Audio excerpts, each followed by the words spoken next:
sejahtera untuk kita semua. Jumpa kembali dengan saya, Elizabeth Lodang, SPD, calon guru penggerak Angkatan ke-7, Kabupaten Sika, dari SMP Negeri 1 Talibura. Pada kesempatan ini, saya akan mewawancarai dua kepala sekolah tentang bagaimana cara mengambil keputusan jika mereka mengalami dilema etika. Mari kita saksikan. Selamat pagi Ibu, apa kabar hari ini? Selamat pagi juga, alhamdulillah kabarnya baik. Ya, puji Tuhan.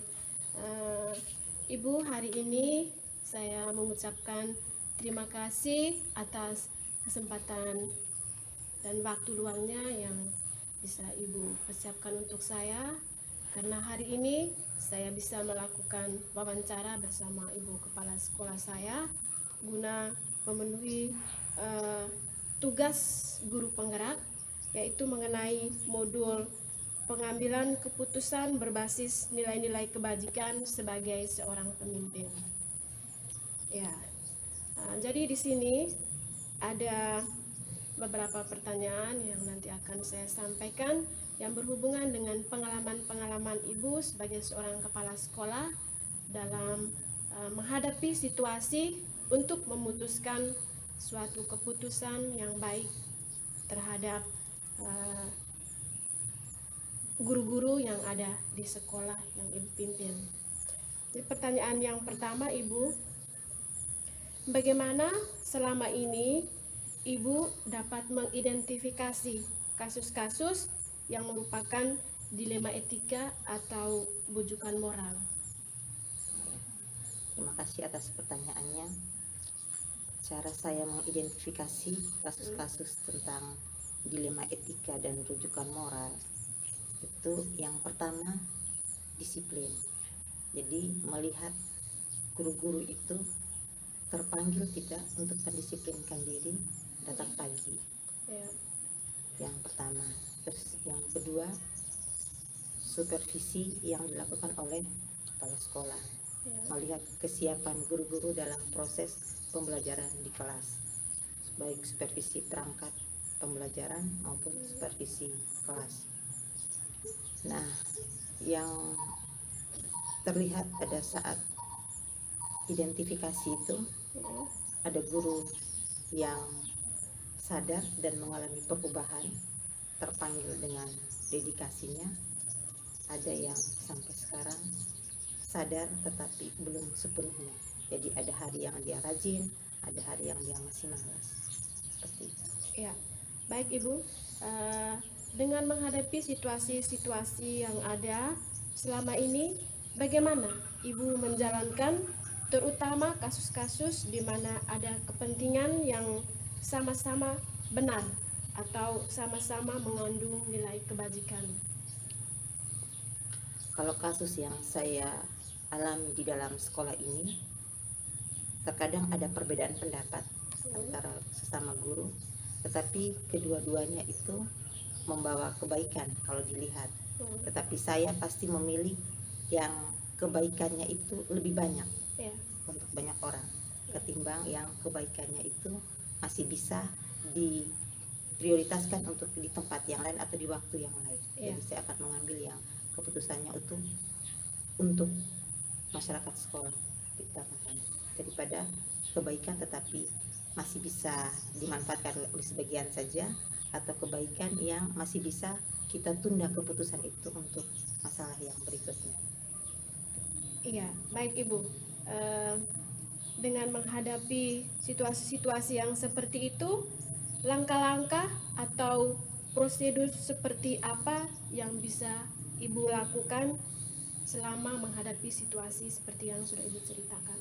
Jadi yang pertama, pendekatan person, pendekatan individu terhadap guru.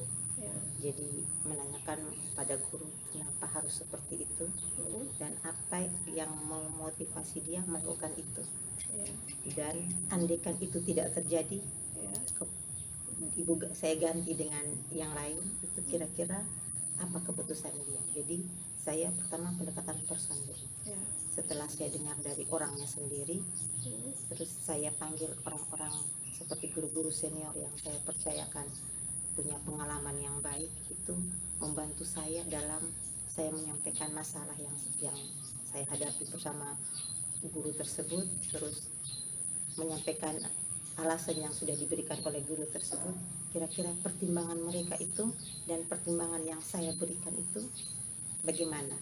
Setelah saya musyawarah dengan guru senior mufakat, maka saya mengambil sebuah keputusan. Ya, baik Ibu. Kira-kira dalam menghadapi situasi-situasi yang berhubungan dengan dilema etika, itu hal-hal apa saja yang selama ini Ibu anggap efektif dalam mengambil keputusan itu? Ya. Dilema etika yang pertama, saya selalu memberikan teladan duluan kepada guru-guru, yaitu yang pertama datang pagi. Jadi saya selalu katakan bahwa saya sudah datang pagi, maka kalian harus datang pagi.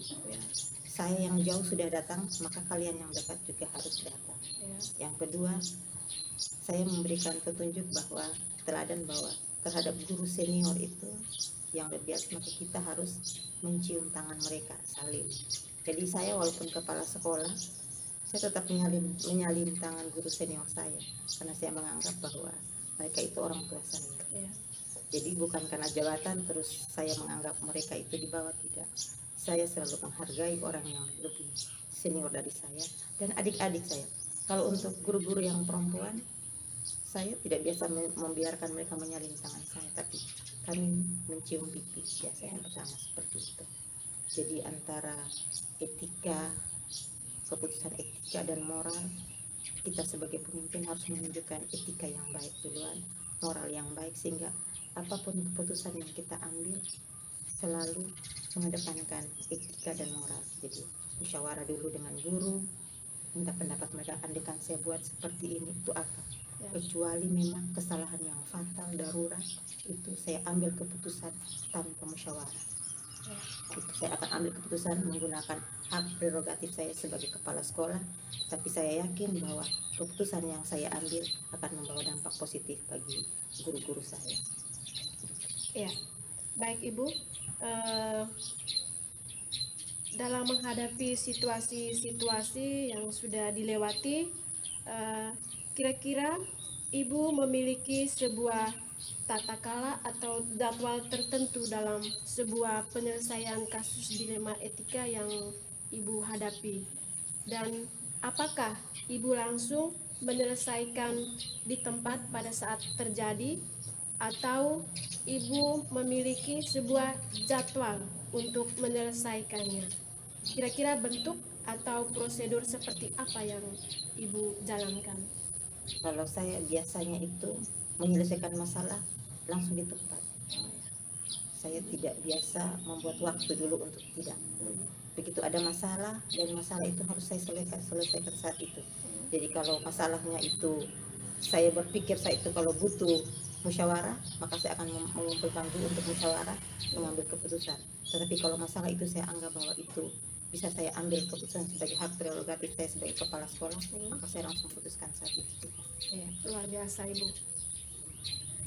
Dalam mengambil keputusan itu dengan situasi-situasi yang sudah Ibu ceritakan tadi, kira-kira adakah seseorang atau faktor-faktor apa yang selama ini bisa mempermudah atau membantu Ibu dalam mengambil keputusan, khususnya kasus-kasus dilema etika? Kalau untuk seseorang yang membantu saya mempermudah mengambil keputusan di sekolah ini, bukan hanya satu orang untuk sekolah ini. Kalau sekolah ini, saya yakin sekali bahwa semua guru-guru saya itu selalu membantu saya untuk mengambil keputusan, karena mereka paham apa yang saya maksudkan. Mereka tahu bahwa tujuan saya ke sini itu buat apa, dan mereka juga sudah melihat dampak perubahan meskipun saya baru 2 tahun lebih di lembaga ini. Jadi semuanya itu saya anggap sama memberi dampak untuk saya mengambil keputusan. Tidak ada spesial, orang-orang spesial untuk membantu saya memberi dampak, tidak ada. Semuanya sama. Ya, baik Ibu. Kecuali masalah darurat baru itu hanya butuh guru senior saja. Tetapi kalau masalah yang biasa-biasa, semua guru saya bisa minta. Ya, ya. Baik Ibu, dari semua hal-hal yang sudah Ibu sampaikan, kira-kira pembelajaran apa yang bisa Ibu petik dari pengalaman Ibu mengenai pengambilan keputusan khususnya dilema etika? Ya, pengalaman saya dalam mengambil keputusan itu, yang pertama, setiap masalah kita lihat dengan hati dan logika. Jadi masalah yang muncul kita tidak menggunakan emosi, tapi kita menggunakan kacamata hati dan logika berpikir. Jadi kalau hati dan logikanya menyatu, maka kita bisa langsung mengambil keputusan. Tapi antara hati dan logika masih bertentangan, nah itu kita membutuhkan pendapat orang lain. Ya, luar biasa sekali ya Ibu ya. Ya. Saya mengucapkan terima kasih sekali kepada Ibu Kepala Sekolah yang selama ini benar-benar punya inovatif yang luar biasa dalam membimbing dan mengarahkan kami guru, khususnya guru-guru honor yang belum mempunyai kesadaran diri penuh dalam mengambil sebuah keputusan. Jadi sekian saja Ibu wawancara hari ini. Saya mengucapkan terima kasih.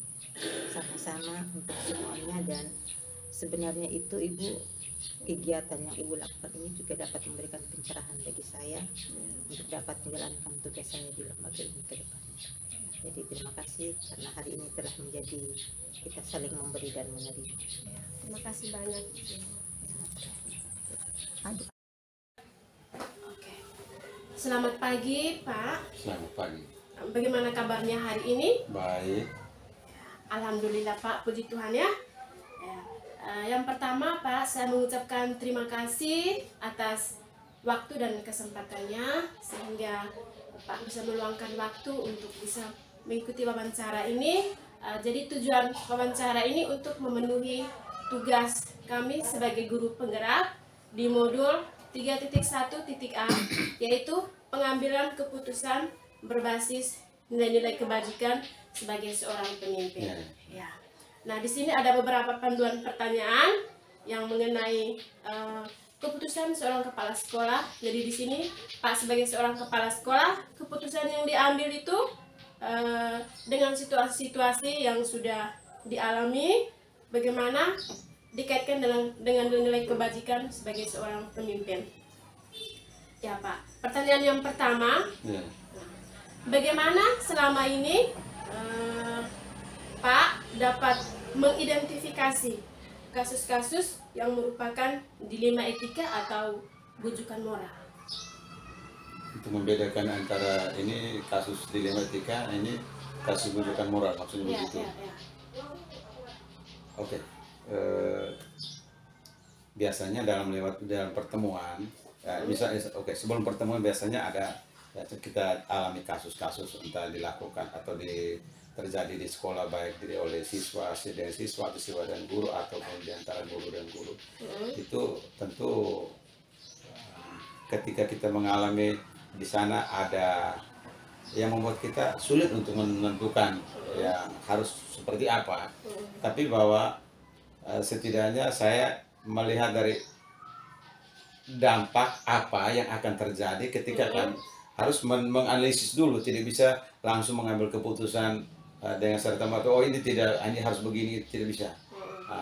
Harus menganalisis dulu ini dampak apa yang akan terjadi ketika saya mengambil keputusan demikian. Itu yang pertama.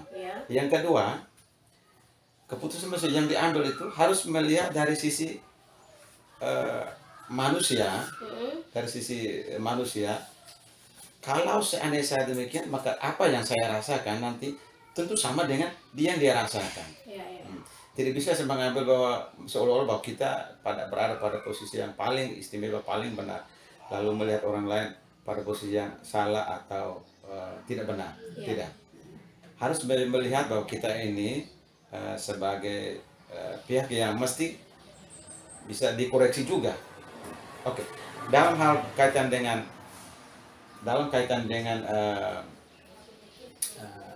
apa tadi? Bujukan moral Bujukan moral atau dilema etika.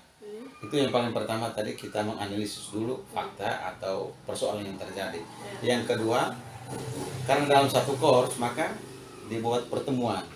Nah, dibuat pertemuan dengan teman-teman guru untuk melihat permasalahan yang sebenarnya. Biasanya dilacak dulu, oh ini prosesnya dari mana. Nah, sesudah itu bagaimana selanjutnya. Di situ baru kita bisa menentukan. Kita tidak bisa mengambil keputusan sepihak. Ya. Ini pengalaman selama ini. Ya, ya. Baik, baik Pak. Dari situasi-situasi yang sudah Pak ceritakan tadi, selama ini bagaimana Pak menjalankan pengambilan keputusan di sekolah yang Bapak pimpin, terutama untuk kasus-kasus di mana ada dua kepentingan yang sama-sama benar atau sama-sama mengandung nilai kebajikan. Oke. Di antara dua kepentingan yang sama-sama. Benar. Prinsip saya begini. Ya. Selama ini memang sudah banyak terjadi hal seperti ini. Ya. Prinsip saya, di antara semua kepentingan itu jangan ada yang merasa dirugikan. Jangan ada yang merasa dirugikan. Ya. Artinya harus mengambil mufakat dalam sebuah pertemuan, harus ada mufakat. Tidak bisa dari pihak saya sebenarnya karena saya menunjukkan kekuasaan saya sebagai kepala sekolah, itu tidak. Atau hanya karena saya lebih dekat dengan orang yang sebelah lalu saya memihak ke sebelah, atau yang lain. Itu juga tidak. Nah, prinsipnya kita harus bersifat netral, dan selama ini saya bersifat netral, tidak pernah memihak kepada salah satu itu. Kalau berada pada posisi yang benar. Intinya bahwa dari semua elemen itu tidak ada yang merasa dirugikan. Oke. Nah, itu saja. Ya, luar biasa ya Pak ya.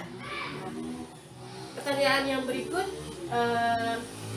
dari situasi-situasi yang sudah Pak alami, dari cerita-cerita yang sudah Pak ceritakan tadi, langkah-langkah atau prosedur seperti apa yang bisa Pak lakukan selama ini?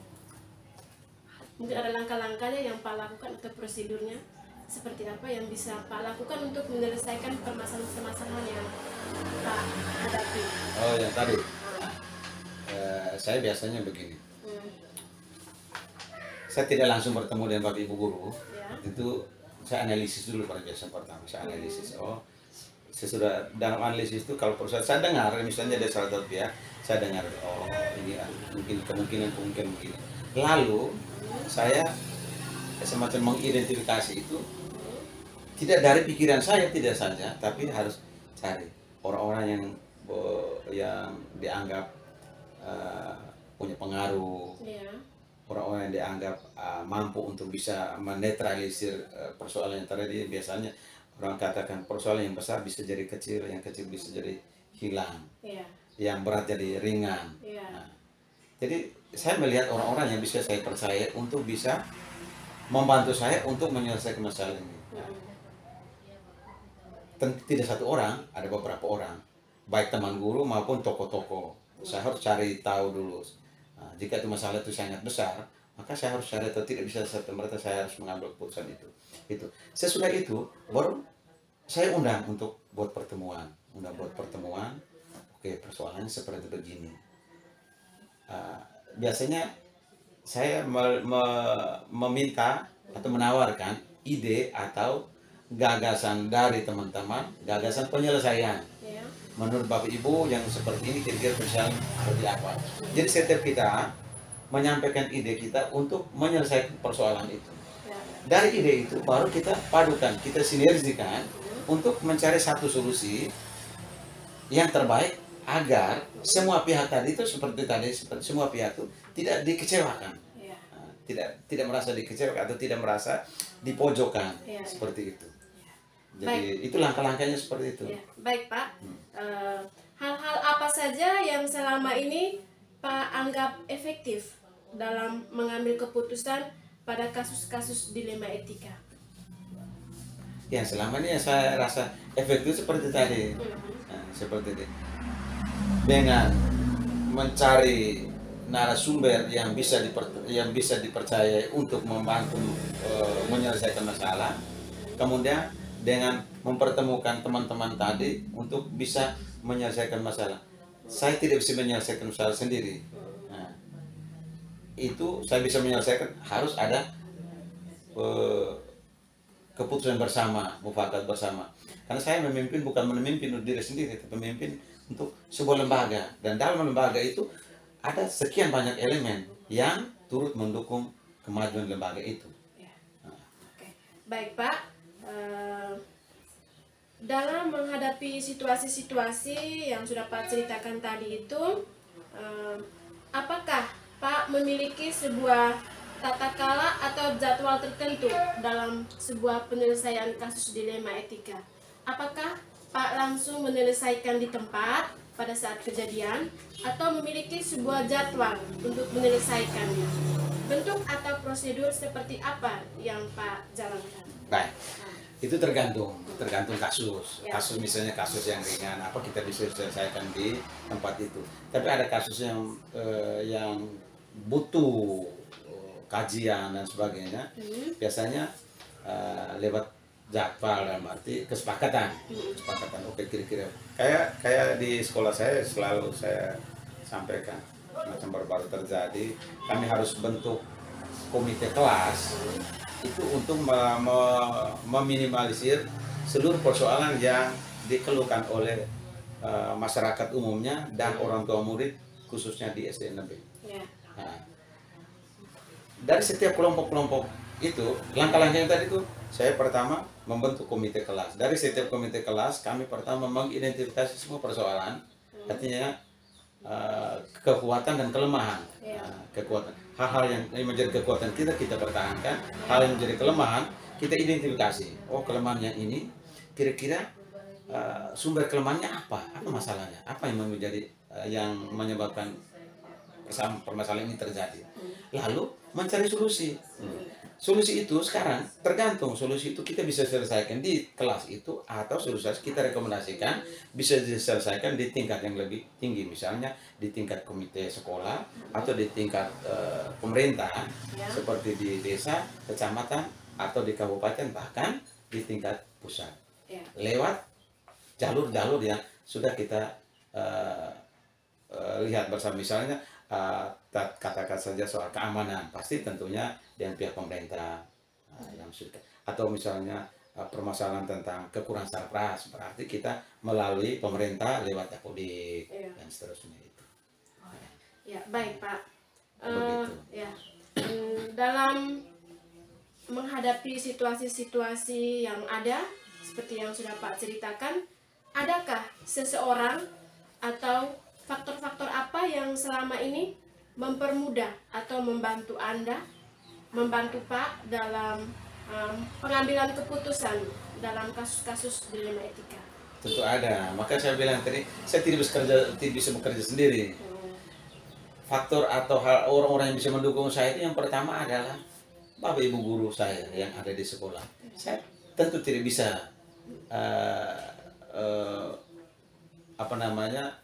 membiarkan mereka berjalan sendiri, saya jalan sendiri. Saya tentu bagaimana merangkul mereka untuk bisa mendukung saya dalam menjalankan kepemimpinan saya sebagai kepala sekolah.